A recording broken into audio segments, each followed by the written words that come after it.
नमस्कार, अपना बिहार देख रहे हैं आप। आपके साथ मैं हूं संतोष कंबार। बुलेटिन की शुरुआत करेंगे इस वक्त की बड़ी खबर के साथ। दानापुर के मनेर बालू घाट पर नाव से अवैध वसूली को लेकर गोलीबारी का मामला सामने आया है। इस घटना में 2 लोगों को गोली लगी है, जबकि एक व्यक्ति मौके से गायब है। दरअसल मनेर के गंगा घाट पर अवैध बालू खनन पर रंगदारी का खेल जारी है। रंगदारी के खेल में जो रंगदारी नहीं देता है उस पर गोलियों की बरसात कर दी जाती है। घायल का कहना है कि लोदीपुर स्थित गंगा घाट पर जब वे लोग बैठे थे तो कुछ अपराधी आए और गोली चला दी। किसी तरह उन लोगों ने अपनी जान बचाई है। एक व्यक्ति के पैर में गोली लगी है, जबकि दूसरा व्यक्ति मौके से गायब है। बीती रात की यह घटना बताई जा रही है। फिलहाल पुलिस पूरे मामले की जांच में जुट गई है।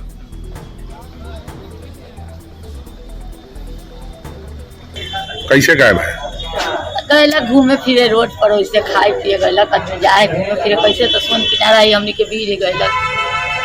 अब का तो अबे ने कल का मालूम हो बीने के मालूम हो का कि उसका छर्रा लगल है कोनो कोनो का खोज में जाता बने में।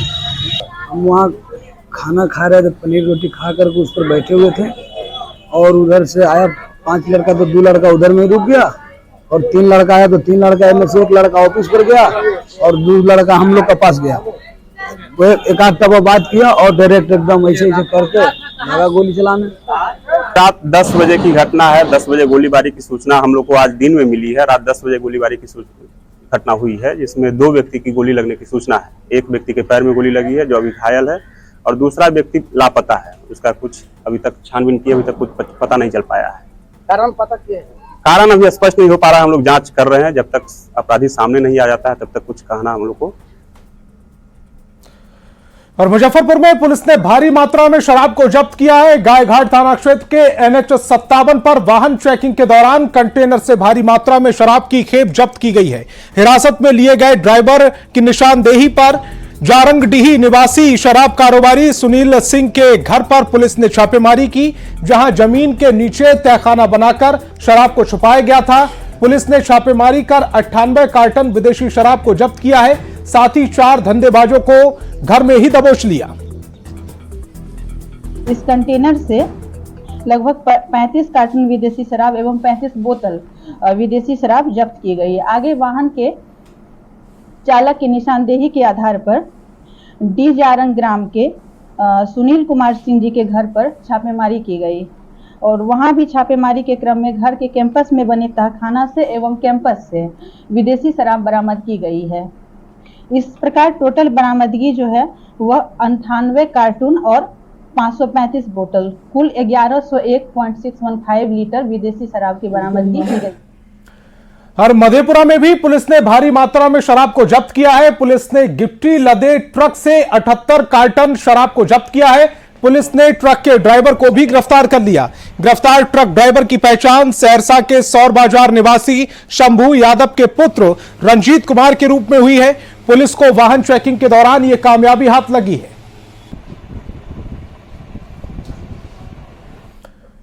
और जमुई के झाझा थाना क्षेत्र में पुलिस ने विदेशी शराब से लदे 2 गाड़ियों को जब्त किया है। पुलिस के अनुसार झारखंड से शराब की खेप बिहार लाई जा रही थी। जब्त शराब की कीमत 8 लाख रुपए बताई जा रही है। पुलिस ने 2 शराब तस्करों को गिरफ्तार किया है। शराब की यह खेप बेगूसराय में डिलीवर होनी थी।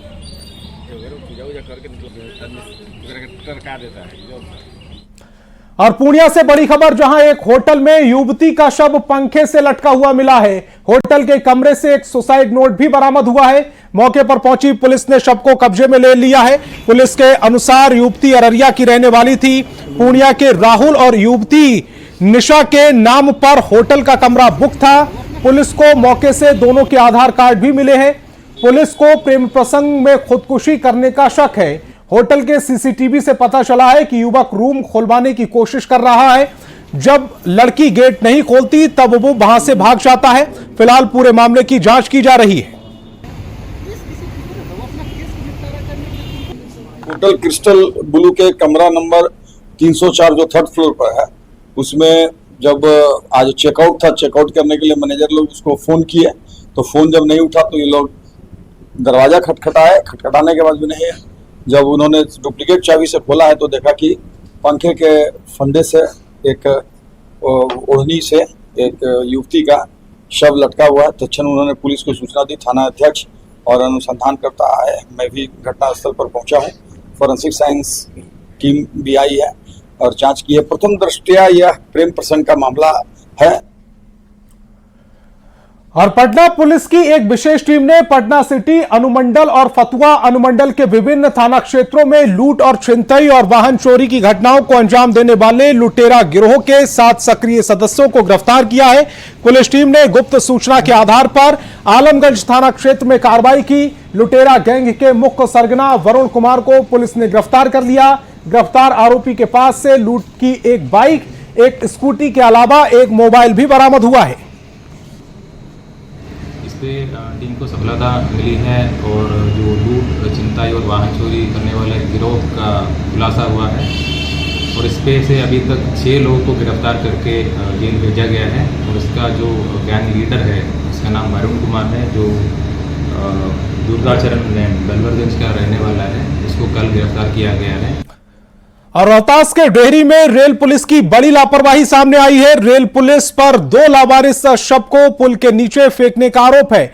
बताया जा रहा है कि रेल पुलिस ने पोस्टमार्टम के बाद शव को जलाने के बजाय नदी में ही फेंक दिया। सुबह जब लोगों ने शव को देखा तो स्थानीय पुलिस को खबर की। पुलिस ने दोनों शवों को पानी से निकाला और पूरे मामले की जांच शुरू कर दी है। ये आज सुबह मॉर्निंग में सूचना मिली कि पिलर नंबर 87 पाए नंबर के पास 2 बॉडी बंधी हुई मिली है। हम लोगों ने उसको निकाल के अभी यहाँ पर खड़े हुए हैं घटनास्थल पर। तो दोनों बॉडी खोलने पर पता चला कि ऑलरेडी पोस्टमार्टम की हुई बॉडी हैं, दोनों में चीरा लगा हुआ है। तो हम लोग यही आशंका कर रहे हैं कि किसी न किसी आसपास थाने में या किसी संभवतः अभी तक जीआरपी थाने में होने की सूचना मिल रही है। तो हम लोग उसको वेरीफाई करवा रहे हैं। अगर उसमें क्लियर कट नहीं पता चलेगा तो हम लोग इसमें यूटी केस रजिस्टर करेंगे, अदरवाइज इसमें उसी जीआरपी थाने के थ्रू आगे की कार्रवाई। और समस्तीपुर में सरकारी भूमि को अतिक्रमण मुक्त कराने के लिए जिला प्रशासन कमर कस चुकी है। शहर के बीचों बीच स्थित जिला पशुपालन विभाग की जमीन को आसपास के लोगों ने अतिक्रमण कर रखा था। सरकारी कार्यालय की जमीन को अतिक्रमण मुक्त कराने के लिए डीएम के निर्देश पर जमीन की मापी की जा रही है। जमीन की मापी के लिए एसडीआरएफ की मदद ली जा रही है। दरअसल जिस जमीन की मापी की जा रही है उसमें पानी भरा है। जमीन की मापी में कठिनाई ना हो इसके लिए एसडीआरएफ की मदद ली जा रही है। आपको बताएं कि जिला पशुपालन विभाग का ऑफिस 2 एकड़ में है, लेकिन जमीन के कुछ हिस्से में आसपास के लोगों ने अतिक्रमण कर रखा है। पशुपालन अस्पताल की भूमि की नापी कराई जा रही है क्योंकि पानी ज़्यादा है, इस वजह से बोट से करवाया जा रहा है। बोट से कैसे नापी हो पाएगी? वो फीता पकड़ने में ताकि सुविधा हो, इसकी वजह से डीएम साहब का निर्देश प्राप्त हुआ है। ये पूरा जो परिसर है जिला पशुपालन कार्यालय का, उसका नापी कराने का, उसी के तहत ये कार्रवाई की जा रही है। जहां अतिक्रमण होगा उसके मुक्त कर दिया जाएगा नापी करने के बाद। कितनी जमीन है पशुपालन की? 2 एकड़ के करीब जमीन है लगभग। और वक्फ बोर्ड में बड़े बदलावों की तैयारी के लिए केंद्र की मोदी सरकार बिल लाने की तैयारी कर रही है, जिसके बाद बिहार में सियासी हलचल तेज हो गई है। तमाम राजनीतिक दल अपने अपने हिसाब से संबंधित बिल को लेकर बयान दे रहे हैं। इसी बीच जेडीयू एमएलसी गुलाम गौस ने प्रधानमंत्री को एक पत्र लिखा है और इस मामले पर मुस्लिम समाज के लोगों से राय लेने का आग्रह किया है। क्या है जेडीयू नेता की चिट्ठी में, बात की हमारे न्यूज 18 संवाददाता अमृत राज ने। एक बिल लाने की तैयारी करी है, लेकिन बिल आने के पहले देश के साथ साथ बिहार की सियासत में भी काफ़ी हलचल देखी जा रही है। जेडीयू के एमएलसी हैं गुलाम गौस, काफ़ी वरिष्ठ लीडर है। उन्होंने प्रधानमंत्री को एक पत्र लिखा है। क्या कुछ पत्र में है? गुलाम गौस जी, आपने एक प्रधानमंत्री को पत्र लिखा है, उस पत्र में क्या है वक्फ बोर्ड को लेकर? मैंने पत्र में लिखा है प्रधानमंत्री जी को कि कोई भी जो वक्फ एक्ट है पहले से 1995 का, उसमें कोई भी संशोधन लाने से पहले इसको आम मुस्लिम जनमानस में चर्चा एवं बहस के लिए ले जाना चाहिए। ये जो सारी संपत्ति वक्फ की जो है पूरे देश में 8,70,000 है और 9,40,000 एकड़ भूमि है। ये किसी अंग्रेज़ का या किसी सरकार, कांग्रेस की सरकार या चाहे इनकी सरकार, ये दिया गया दान खैरात नहीं है, ये हमारी संपत्ति है। स्थिति क्या है और आपको क्या? और दानापुर के फुलवारी शरीफ में वन एवं पर्यावरण मंत्री प्रेम कुमार ने एक पेड़ मां के नाम कार्यक्रम के तहत बिहार में 5 करोड़ से ज्यादा पेड़ लगाने का लक्ष्य रखा है। पेड़ लगाने के लिए सरकार जीविका दीदियों की मदद ले रही है। पर्यावरण मंत्री ने पंचायत के सदस्यों को पेड़ लगाने का संकल्प दिलाया। और देश में मुख्य उद्देश्य था कि हरित आवरण बढ़ाया जाए। वैसे बिहार में जब झारखंड बंटवारा हुआ था तो बिहार में मात्र 7% वन हुआ करते थे। जब सरकार में आई, एनडीए सरकार जब बिहार में आई तो आज बढ़ाकर 15% हमने कर दिया वन क्षेत्र, और आगे 17 का लक्ष्य हमारा जाकर के। और इस वर्ष 4 करोड़ 68 लाख पौधे लगा रहे हैं जाकर के। पटना में देख रहा हूँ ग्रामीण क्षेत्रों में जो पौधारोपण का लक्ष्य हमारा है उसमें देख जीविका दीदियों को पौधा जो दिया जा रहा है 3,82,000। और शिक्षा विभाग के हाथों संचालित होने के बाद पटना के सिन्हा लाइब्रेरी की तस्वीर बदल चुकी है और स्टूडेंट्स की संख्या भी 20 से बढ़कर 200 तक पहुंच गई है। यहां न सिर्फ पुरानी किताबें, उपन्यास, मैगजीन उपलब्ध हैं, बल्कि प्रतियोगी परीक्षा की तैयारी करने वाले स्टूडेंट्स के लिए करंट अफेयर्स की किताबें भी मुहैया कराई जा रही हैं। डिजिटलाइजेशन के इस दौर में भी इस ऑफलाइन लाइब्रेरी का क्रेज कम नहीं हुआ और अच्छे शांत वातावरण के बीच किताबों की दुनिया में ज्ञान प्राप्त करने छात्र छात्राएं रोज पहुंचते हैं। सबसे अच्छी बात है कि शिक्षा विभाग के निर्देश पर यह लाइब्रेरी 24 घंटे खुली रहती है। इस लाइब्रेरी को इसी साल फरवरी में 100 साल पूरे हुए हैं। शिक्षा विभाग के अधिग्रहित करते हैं कि इसे लाइब्रेरी की तस्वीर बदलने जा रही है। सिन्हा लाइब्रेरी का जायजा लिया न्यूज 18 संवाददाता रजनीश कुमार ने। आज के इस डिजिटल दौर में भी ऑफलाइन लाइब्रेरी का क्रेज कम नहीं हुआ है। राजधानी पटना की अगर बात करेंगे, सबसे पुरानी लाइब्रेरी सिन्हा लाइब्रेरी, जहां अब 24 घंटे तक छात्र छात्राएं पढ़ाई कर सकती हैं। शिक्षा विभाग ने इसी साल इसे एडॉप्ट किया है, जिसके बाद इसकी तस्वीर और तकदीर बदलने लगी है। यानी छात्र छात्राओं की संख्या में काफी इजाफा हुआ है और देख सकते हैं कि अच्छे माहौल में, बेहतर वातावरण में पढ़ाई करने के लिए छात्र छात्राएं यहां पहुंचते हैं। कोई कंपटीशन की तैयारी करते हैं, कोई एकेडमिक पढ़ाई करने के लिए पहुंचते हैं। जो भी मटेरियल्स चाहिए लाइब्रेरी उनको उपलब्ध कराती है। जाहिर है ये बड़ी टीम यहां पर काम कर रही है। एक बार आपको हम दिखाते हैं, देखिए जो लाइब्रेरियन हैं या असिस्टेंट हैं, तमाम लोग यहां पर जो मटेरियल्स है उसे उपलब्ध कराने में जुटे रहते हैं। यानी अब 24 घंटे अगर स्टूडेंट्स चाहें तो वो लाइब्रेरी में आकर सुविधा उठा सकते हैं। और इसके लिए सेंट्रलाइज एसी भी यहां पर कर दी गई है व्यवस्था। इसके साथ साथ पेयजल हो, शौचालय की व्यवस्था कर दी गई है। इससे पहले ट्रस्ट के हवाले ये लाइब्रेरी था जिसमें कहा जा रहा है स्थिति काफी जर्जर थी, लेकिन शिक्षा विभाग ने जब इसे अधिग्रहित कर लिया है उसके बाद स्थिति बदलने लगी है। जरा बातचीत करते हैं। ये बताइए पहले और अब में कितना बदलाव हुआ है? पहले और अब में बहुत बदलाव तो बता दिया कि पहले तो जर्जर स्थिति थी, ट्रस्ट लोग का कोई ध्यान वैसा था नहीं। अब सरकार जब से लिए 1/4/2024 से इसमें बहुत बदलाव हुआ और सरकार के अपर मुख्य सचिव सरकार के द्वारा आदेश आया कि लाइब्रेरी 24 आवर नियत समय से खुलेगी और नियत समय से रहेगी। शिफ्ट वाइज आप लोग काम करते हैं? हम लोग सभी टोटल 16 कर्मचारी इसको शिफ्ट वाइज में 8-8 घंटे की ड्यूटी हम लोग तीनों के रखते हैं। तो बढ़ते हुए संख्या में हम लोग सारी व्यवस्था कर रहे हैं और जो ये लोग डिमांड अपना लिख के देते हैं वो भी हम लोग पूरा कर रहे हैं। हेडफोन की हो, वाटर कूलर की हो, बाथरूम की फैसिलिटी हो। कौन कौन सी एक तरह से? मैगजीन में हम लोग सारे मैगजीन तो नहीं, लेकिन बहुत सारे मैगजीन ऐसे हैं जो अवेलेबल हो रहे हैं, जो इन्हीं 24 मैगजीन जो है हमारे लाइब्रेरी में अभी आ रहे हैं। माहौल बहुत अच्छा मिल रहा है। लड़कियों का पहले टाइमिंग था 7 AM to 7 PM, लेकिन अब क्योंकि स्टूडेंट का उत्साह भी बहुत ज्यादा है इस लाइब्रेरी में पढ़ने के लिए, इसलिए हम टाइमिंग को बढ़ा दिए। सुबह 6 बजे से रात के 8:30 बजे तक लाइब्रेरी खोल दिए। हाँ, धीरे धीरे स्थिति बदलने लगी है और इसके साथ साथ 24 घंटे की अब सुविधा लाइब्रेरी में दी जा रही है। जाहिर है जो छात्र हैं या छात्राएं हैं उनकी संख्या दिन प्रतिदिन बढ़ती जा रही है और यही वजह है कि ऑफलाइन लाइब्रेरी का क्रेज भी कम नहीं हुआ है। कैमरामैन सुबोध के साथ रजनीश कुमार, न्यूज 18 पटना।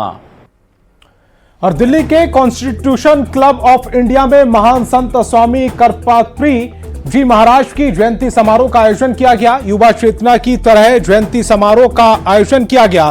कार्यक्रम में बीजेपी नेता और पूर्व केंद्रीय मंत्री शहनवाज हुसैन, झारखंड के पूर्व सीएम अर्जुन मुंडा, सांसद अजय भट्ट, सुप्रीम कोर्ट के पूर्व चीफ जस्टिस रंजन गोगोई समेत कई गणमान्य हस्तियां यहां पर शामिल हुई।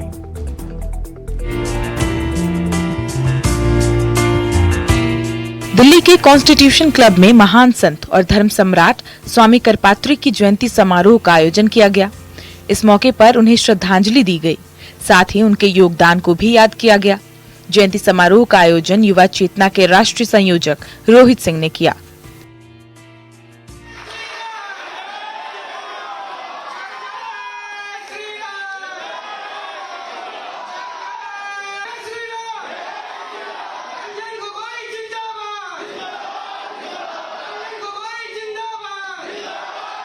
धर्म सम्राट स्वामी करपात्री जी महाराज ने इंदिरा गांधी के अत्याचार और तानाशाही के खिलाफ गौ रक्षा आंदोलन चलाया था। करपात्री जी के ऊपर इंदिरा गांधी की सरकार ने गोलियां और लाठियां चलवाई थी। करपात्री जी को आज हम लोगों ने श्रद्धांजलि अर्पित की है। प्रधानमंत्री मोदी जी के नेतृत्व में भारत विश्वगुरु बनने की ओर बढ़ चुका है। हम सभी लोग आज करपात्री जी को याद कर रहे हैं और करपात्री जी के प्रति श्रद्धांजलि अर्पित कर रहे हैं। जयंती समारोह में झारखंड के पूर्व सीएम अर्जुन मुंडा, सांसद अजय भट्ट, अभिषेक ब्रह्मचारी, पूर्व केंद्रीय मंत्री शहनवाज हुसैन समेत कई गणमान्य लोग शामिल हुए। समारोह में स्वामी करपात्री के संकल्प को पूरा करने को लेकर बात की गई। करपात्री जी का एक ही सपना था कि गौवध पे पूर्ण प्रतिबंध लगे, तो पूरा देश चाहता है कि गौवध पे पूरा प्रतिबंध लगे। ऐसे भी गौवध अब हो नहीं रहा है, किसी की हिम्मत नहीं है करने की, लेकिन ये करपात्री जी का सपना तभी पूरा होगा जब गौवध पे पूर्ण प्रतिबंध लगेगा।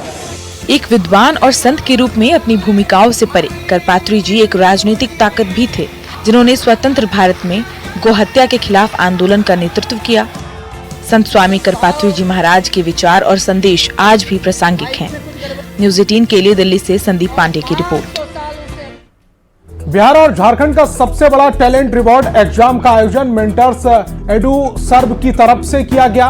परीक्षा ऑनलाइन और ऑफलाइन दोनों मोड में सितंबर में आयोजित की जाएगी। 21 से 23 सितंबर तक ऑनलाइन मोड में और 29 सितंबर से ऑफलाइन मोड में परीक्षा का आयोजन किया जाएगा। सफल छात्रों को मेंटर्स की ओर से 28 करोड़ तक की छात्रवृत्ति दी जाएगी। 1600 छात्रों का चयन किया जाएगा। मेंटर्स एडू सर्व के निदेशक आनंद कुमार जायसवाल ने कहा है कि पटना के 38 जिले और झारखंड के 23 जिलों में परीक्षा केंद्र बनाए गए हैं। मीटर के लिए पंजीयन फॉर्म संस्थान के सभी केंद्रों पर उपलब्ध हैं। स्टूडेंट ऑनलाइन रजिस्ट्रेशन भी कर सकते हैं। 15 अगस्त 2024 तक रजिस्ट्रेशन निःशुल्क होगा। उसके बाद 22 सितंबर 2024 तक रजिस्ट्रेशन फीस 100 रुपए लगेगी। इसमें 5वीं से 11वीं तक के स्टूडेंट्स शामिल होंगे।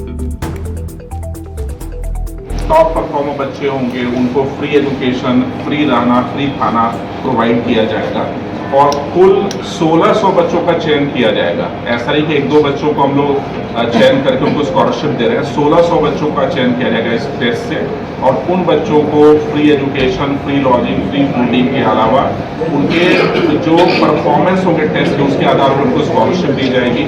और जो बच्चे मेंटर्स में पढ़ेंगे उनको बेस्ट फैकल्टी, बेस्ट डाउट की सुविधा, जो ऑनलाइन ऑफलाइन की जितनी सुविधाएं बच्चों को मिलनी चाहिए पढ़ने के लिए वो दिया जाएगा।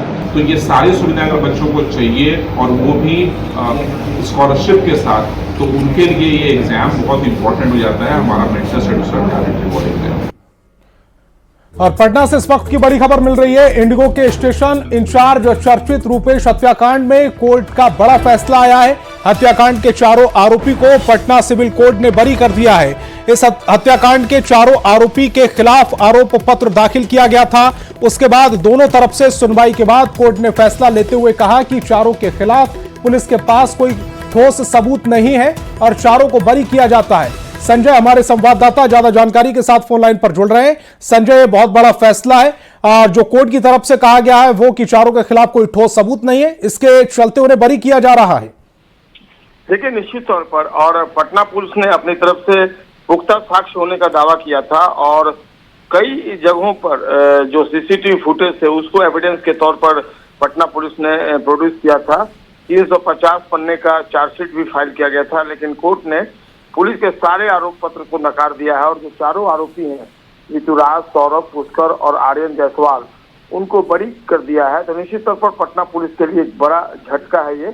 फौरी तौर पर प्रतिक्रिया पटना पुलिस प्रशासन के अधिकारियों की नहीं मिल पाई है। देखना होगा कोर्ट के इस फैसले के बाद पटना पुलिस के पास क्या कुछ बचता है ताकि बाकी के जो सबूत है, क्योंकि पटना पुलिस का दावा था कि रोड रेस के बाद रुपेश की हत्या की गई थी और इसके लिए बाकायदा एक घटना के बारे में जिक्र किया गया है आरोप पत्र में। लेकिन ठीक है संजय, देखना ये होगा कि पुलिस का अब क्या रिएक्शन होता है इस पर। आप हमारे साथ जुड़े, आपका बहुत बहुत शुक्रिया। और इस बुलेटिन में फिलहाल इतना ही। आप देखते रहिए न्यूज़ 18 बिहार झारखंड।